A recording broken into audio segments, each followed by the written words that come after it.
My name is Laurent Gras and I'm a chef for the past 30 years.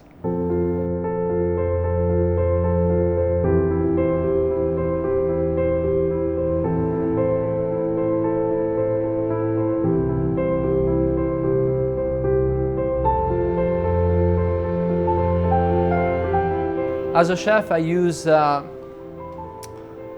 cuisine that I learned over the years, which is based on European essence, but I also love Japanese cuisine. I traveled a few times in Japan and experienced amazing meal.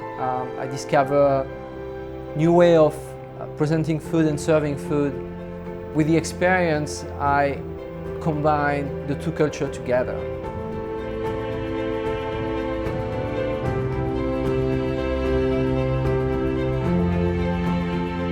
I experienced Wagyu probably 20 years ago,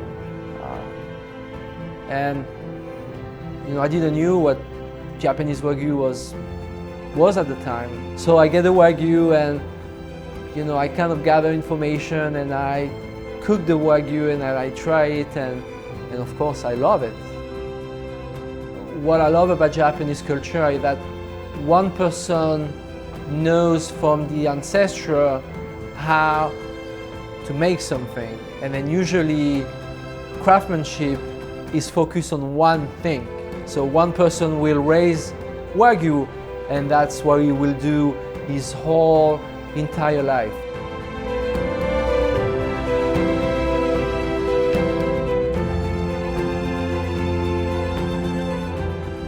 Wagyu is cooked like any kind of beef. You can eat it seared, roasted, raw, cured, and the result is amazing just because it's an amazing and luxurious product.